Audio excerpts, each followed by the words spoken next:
तो मनीष बायो वाला YouTube channel में आप सभी का स्वागत है। आज मैं आप लोगों को 2024 बोर्ड परीक्षाओं के लिए मोस्ट इम्पॉर्टेंट क्वेश्चन बताने जा रहा हूं। जो हमारे पास मटेरियल है उसमें चैप्टर वाइज में बताऊंगा। अगर आपने इसको पढ़ लिया तो 100% 2024 में बायोलॉजी पेपर में तो आपको 95 मार्क्स मिल सकते हैं। तो शुरू करते हैं कि आज पहला चैप्टर है हमारा पुष्पी पादपों में लैंगिक जनन। इसमें सबसे इम्पोर्टेंट टॉपिक्स क्या हैं? तो देखिए, सबसे इम्पोर्टेंट टॉपिक मैं इसको बताऊंगा, दोहरा निषेचन है। इसके बाद जो होता है कि ये शॉर्ट क्वेश्चन में आपका है एपोमिक्सिस, असंग जनन। ठीक है, इसके अलावा फिर हम आगे बढ़ते हैं। एमसीक्यूज तो सारे ही लगभग इम्पोर्टेंट होते हैं, वो सब आप कर लेंगे। बहुभ्रूणता क्या है, ये इम्पोर्टेंट है। इसके बाद है टेप्टम कहाँ स्थित होती है, बहुत मोस्ट इम्पॉर्टेंट है। टेप्टम का क्या होती है? जौ के 100 दाने बनाने के लिए कितने अर्धसूत्री विभाजन की आवश्यकता होती है? ये आप सबको करवा चुके हैं क्वेश्चन। ठीक है, ये आपको पढ़ना है। फिर इसके बाद छोटा क्वेश्चन, दोहरा निषेचन की परिभाषा लिखिए। इसके बाद आता है आपका परागण और निषेचन में क्या अंतर है। ठीक है, 2020-23 में आ चुका है। फल का निर्माण ये मुश्किल है, इस बार 24 में है। एरिल क्या है, छोटा क्वेश्चन, एरिल क्या है, एरिल के बारे में आप पढ़ेंगे। इसके बाद आता है भ्रूणकोश और भ्रूणपोष में क्या डिफरेंस है, बहुत मोस्ट इम्पॉर्टेंट है ये। 2 नंबर में ये भी आ सकता है, स्वपरागण और परपरागण क्या है।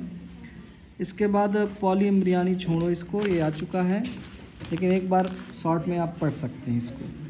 इसके बाद आता है ये निषेचन और द्विनिषेचन में क्या डिफरेंसेस हैं, इसको आप पढ़ लेंगे। इससे छोटे भी क्वेश्चन बन सकते हैं और बड़े भी क्वेश्चन बन सकते हैं।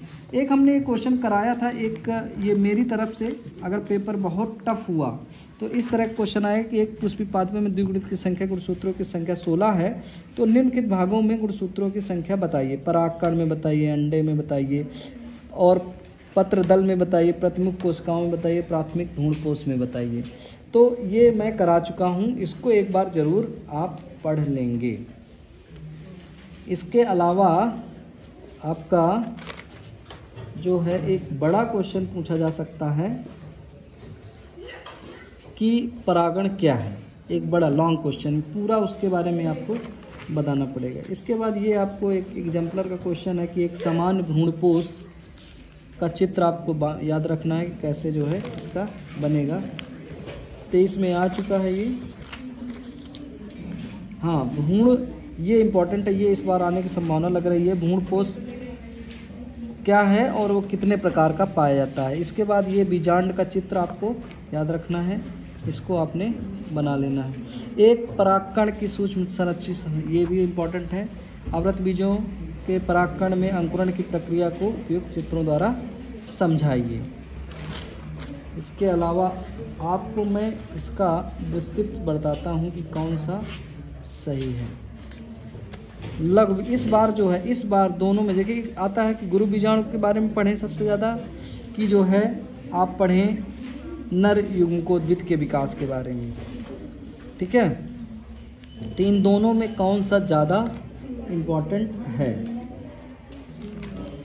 तो इनमें से एक पढ़ लो कि आप गुरु बीजाणु किसे कहते हैं। ये लॉन्ग क्वेश्चन में आप तैयार करेंगे। वैसे लॉन्ग क्वेश्चन पूरे बुक से कहीं ना कहीं से आपको और भी मिलेंगे, इस चैप्टर का ये है। ठीक है, फिर इसके बाद आपको डबल फर्टिलाइजेशन, तो आपको पता ही है कि डबल फर्टिलाइजेशन और त्रिसंलयन ये सब क्या होता है। पेरी का आपको इम्पोर्टेंट नहीं है। ये थे कुछ क्वेश्चन जो इस चैप्टर के, जो भी 8-10 क्वेश्चन हैं, इतने आप तैयार कर लेंगे अच्छे से। और निश्चित है, आप आशा करें उम्मीद के साथ कि ये सभी आ जाएं। ठीक है, और आएंगे, क्योंकि इस चैप्टर से एग्जामिनर क्वेश्चन बनाएगा। जैसे त्रिसंलयन वाला ये एक बार बता चुका हूँ, बनाएगा तो इन्हीं से बनाता है। अगर हमें पेपर बनाने के लिए कह दे तो हम भी ऐसे ही क्वेश्चन उठाएंगे। कुछ टेक्निकल उठा लेंगे, कैसे जो है कितने अर्धसूत्री विभाजन हैं 100 बीज बनने के लिए, इस तरह से टेक्निकल हैं। तो ये टेक्निकल में आते हैं। कभी कभी क्रॉस वाला भी क्वेश्चन आता है कि एक द्विगुणित पौधा है, एक टेट्राप्लॉइड पौधा है, दोनों के बीच क्रॉस कराते हैं तो भ्रूणपोष किस तरह का बनेगा। ठीक है, तो इस तरह से के भी क्वेश्चन आ सकते हैं। तो इस चैप्टर के ये खास इम्पोर्टेंट थे। आप सभी लोग इन क्वेश्चन को जरूर पढ़िए। यस।